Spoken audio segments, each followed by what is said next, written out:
Hi everybody, and welcome to the first In Defense of Bad Movies Minisode. What should we call these? Like In Defense of Bad Minis, maybe? How's that sound? Anyway, our plan is to put one of these out between each regular episode, which will be every 4 weeks, so we should have something coming out for you every 2 weeks. Anyway, we weren't sure what to do with our first mini, but that problem was solved with the audio glitch from the first show. I figured I would play that, and hopefully you can put up with it. But before we get to that, let's take a sneak peek at our next full episode. You know what's fun when listening to a bad movie podcast? Having seen the movie already so that you know what the people are talking about on the podcast. If you'd like to play along with us for our next episode, I would invite you to watch the movie Leap Year. That's what we will be watching and talking about in 2 weeks. It's a romantic comedy starring the delightful Amy Adams. Adam Scott is also in it. And some British guy. Sounds good, right? Not according to viewers and critics. I like a good rom-com as much as the next person, but I am a guy, so bad rom-coms? Ugh. I'm not looking forward to this. I would play a preview right now, but I'm kind of a weirdo and I don't like watching previews for movies I know I'm going to see. But don't let that stop you. I invite you to check it out. Maybe I'll include a link for one in the description if I can figure this computer stuff out. And now, the lost footage I promised you. Like I said before, it sounds awful. But there is some fun stuff in it, if you're willing to put up with the annoyance. As far as, the kind of... Well, okay, so with the throwbacks to the original trilogy, I think I'd be able to pull more of them off if this movie had a little bit more levity to it. That wasn't Jar Jar Binks. There are inexplicable moments of levity. Yeah. But, it was more consistent. It was more... if we were having fun with it. It was winking at the camera a little bit more. Mm-hmm. But they're all presented so straightforward. A wink to the original trilogy, going back to the score, that I thought was neat was Anakin's theme.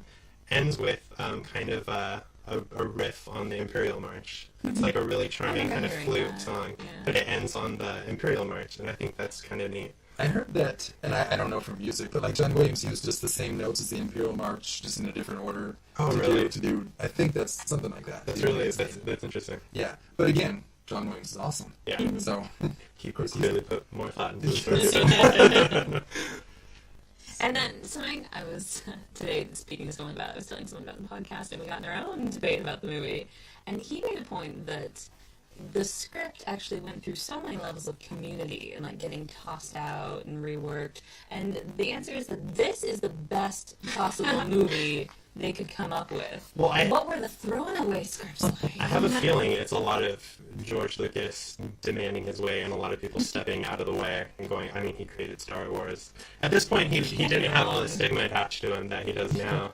But even now, a lot of people are saying, why are you making these changes to the trilogy? His response seems to be because I'm George Lucas and they're my movies. Now, Bobby, what do you think about this?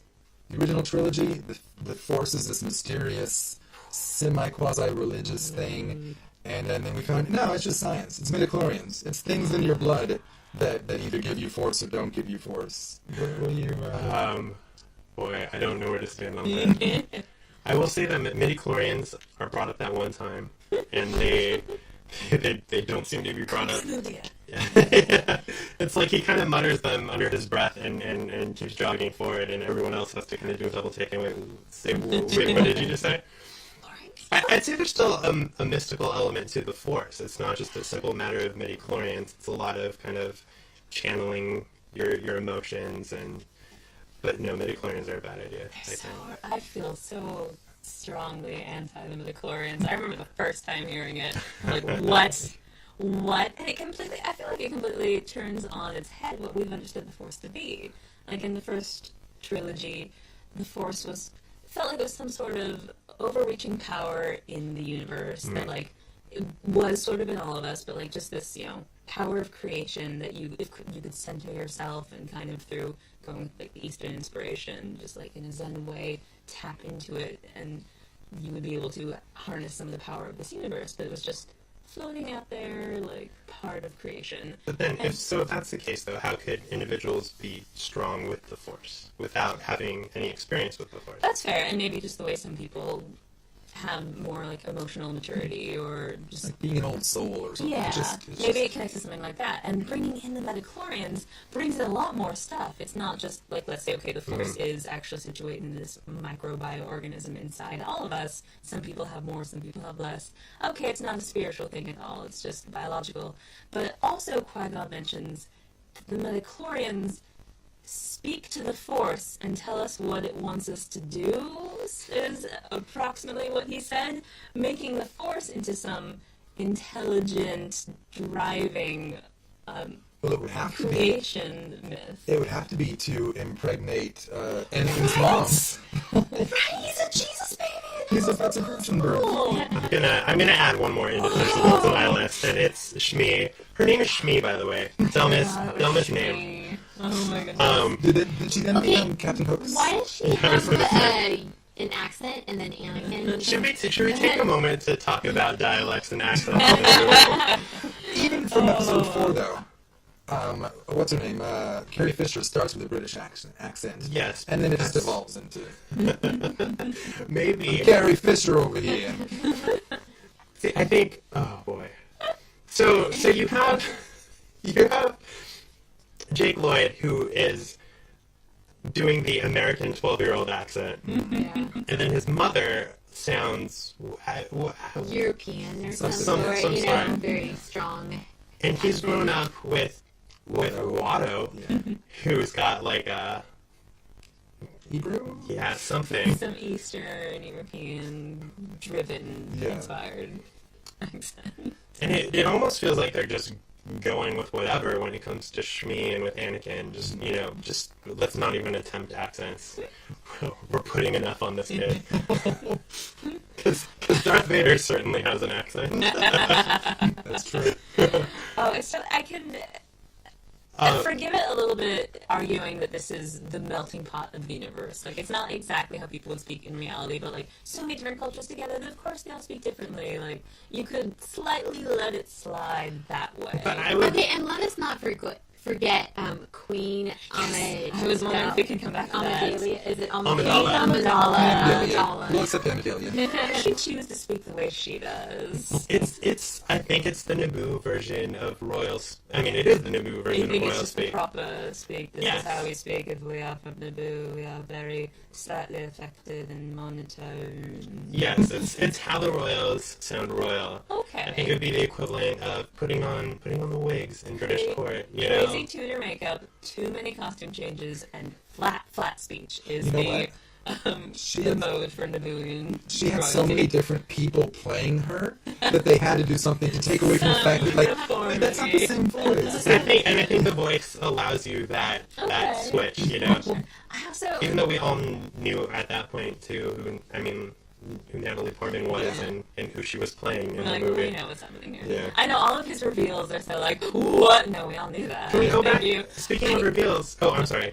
Oh, I wanted to mention one more thing about Queen Amidala, and then Sure. we can move on. That it's brought up a point that Naboo is democracy, so she is an elected child queen. They elected a 16-year-old. And how did she get elected? How many stirring stump speeches did she deliver in that monotone, good for Naboo, good for you? Yes, for Fora! You know what? Jumping forward 2 movies into this prequel, we see the new Queen of Naboo in Episode 3, who's also a teenage girl, and it must be their It's like the thing. Buffy planet. They praise Joss Whedon, and teenage girls are the best to get anything done. They vote on outfits. And that's why she's always got a different one. Every scene, almost. That's fair. It was just like, oh goodness, you are not a compelling Yeah, is political she leader. How did you get elected? There's a really funny and going back to that, she's really naive too, and she allows herself to be. She's very brave. She's 16. I mean, I don't blame her for that. No, yeah. No, Yeah. but it's interesting that she's positioned as this big, compelling leader, and she gets played all over the place in that movie.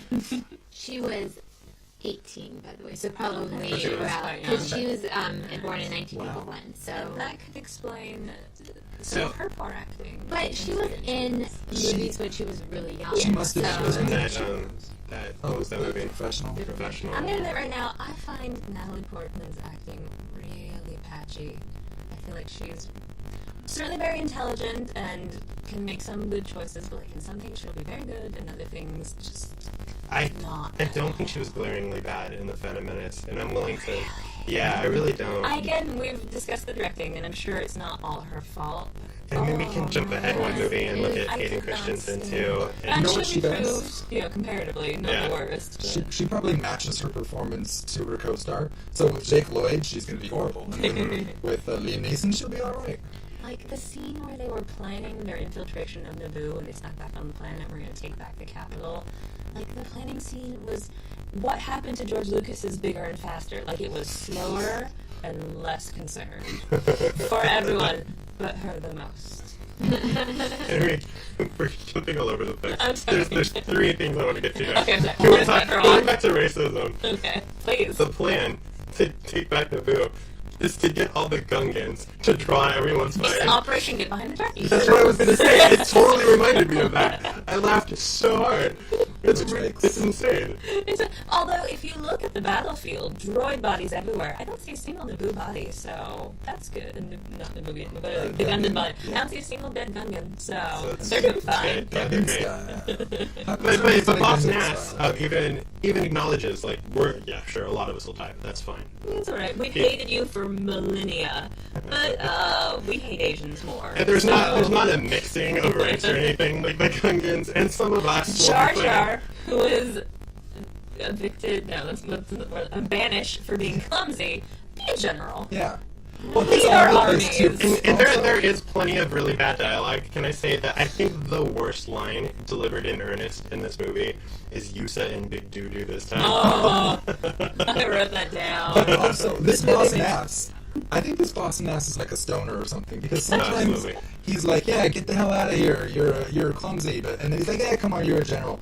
And then later on, Jar Jar takes him to, well, I'm going to take you to a secret place where nobody, where we go when, whatever. And then he brings the entire fleet, everyone, to the secret place, and Boss Nass is like, hey, how's everyone doing? Hey, I mean, it was time for them in the story to be friends. Guys, we're behind schedule. We have to. Needs to take you to the secret place, We should make a line and sound. everyone else, too. Okay, stepping back a few points of the conversation now to interesting choices with Queen Amidala and her staff. Oh, please. So she has decoy queens, which is actually kind of an interesting idea. And there's one point, and it's right after. Saddam Hussein. Yeah. Okay. Okay. But it was right after R2-D2 saves their ship. They're talking to the decoy queen, and she thanks the droid, which I thought was a little bit weird. And then she calls her handmaiden Padme, who's really the queen, and says, "Can you go clean him off?" And it's right before they're about to have a very serious conversation about what they're doing. And I thought that was so. I mean, it was clearly to set up that interaction between Padme and Anakin, but it's like, out of all these handmaidens standing behind me, the one who should probably be present all the time, can you wipe this droid off? Like in the It was her turn. I think the handmaidens probably get a little too excited when they get to play queen. Like they're told, like really there's unexplored tension between the queen and her take out handmaiden. all of their frustrations anytime they felt slighted They're or only- misused by the queen. Like, they're go only- clean that droid. They're only decoys because she hates wearing all those costumes. So, and they hate it too, so like, bitch, you go clean that robot. How long must it take to set up the decoy queen? How many hours must they spend in the queen's quarters putting on this You gotta makeup? clean the white shit off of Natalie Portman, and then you gotta put it back on to Keira Knightley. Yeah, that was cute. But can we talk about how they're dressed as Japanese geishas? They look like Japanese geishas? I mean, why? I mean, He's always been very Eastern inspired. Yeah, the original. And I actually think yes, I agree, but I think that's an interesting choice, and I don't think that one is made insensitively like so no, many of the I'm other not cultural saying. choices. It's interesting because no one else has any sort of face makeup or any other costume in that sense. But Natalie Portman goes through a different costume change almost every scene, and hairstyle, and and face makeup. She could have a different figurine for each one of those too. Oh, that's Oh true. my goodness, You get that's people that absolutely care, pressured him into She it. is putting into bankruptcy just to pay for all these clothes. And I will, yes, argue that even though you could say it's... That's why they always elect 16-year-olds so they can recycle that. Oh, that's fair. There You we have go. to be a size 4 below. And I would, even though you could brush it away as like, well, it's just how the queen dresses. It's always had the Eastern influence, and it's just her outfit of state as a woman. I'm like, that's too many clothes. That's too many wigs. This must suck for you. I don't want to be Queen Naboo. Well, it's also an interesting choice. So Queen Amidala, is Amidala a ceremonial name, or is that supposed to be her name? Actually, I could see it being ceremonial, since everyone is very comfortable calling her Padme afterwards. or is her name Padme Amidala? I thought it was Padme Amidala. Is it not? We don't know enough. We're giving too much information on According to Wikipedia, it is Padme Amidala. Is that what there's the Wikipedia? Yeah. She was born Mr. and Mrs. Amidala. Which I don't know if you've ever seen. Queen Amidala. I don't know if you've ever seen the horrible deleted scenes for Attack of the Clones. There is a moment where Anakin sits down with her parents. He has a shotgun. He's polishing. It's pretty amazing. So it's interesting that she keeps her name Padme as a handmaiden. No one's surprised. And she is an elected official. Did you just call her Padme? Is that the queen's name? I read it in Wikipedia. I feel like I've seen pictures of her without the crazy makeup because she used to be a normal person. But I'm It's so odd. entranced by that voice. I can't tell. An interesting note about Palpatine. Palpatine, we know as people who watched the original series that Darth Sidious is Emperor Palpatine. And then there's also, putting aside that it's the same actor, there's also a politician named Senator Palpatine. And so I'm wondering if the movie is trying to pull one on us, as if we don't know that Senator Palpatine is Darth Sidious, who is also Emperor Palpatine eventually. What's everyone's thoughts on that? That's a good question.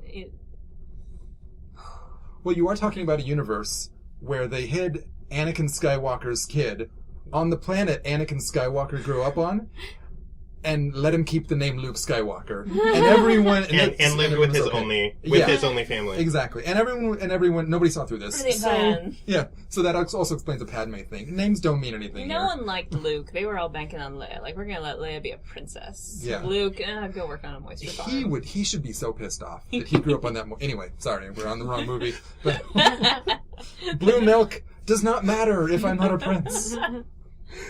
That is a good question. I feel like there's so many moments like that. I feel like maybe George Lucas realizes that we probably know, but he just loves the chase. He loves the idea that it's sneaky sneaks, and You know what, though? maybe it is in there for people who aren't paying attention. He does actually say that you should watch the episodes 1, 2, 3, 4, 5, 6. So if you do it like that, you won't know that. But who are all these nods for if you're watching it 1, 2, 3, 4, 5, 6? For those who didn't. Well, and then why don't you just make 1, 2, 3, 4, 5, 6 like that instead? So there you have it, the long-lost footage from Episode 1. So just calm down, all you Defense of Bad Movies completists. You no longer have to worry about what you missed. Thanks for listening, everyone, to our very first miniature podcast episode. And remember to go out there and watch Leap Year and join us in 2 weeks as we discuss it. Take care.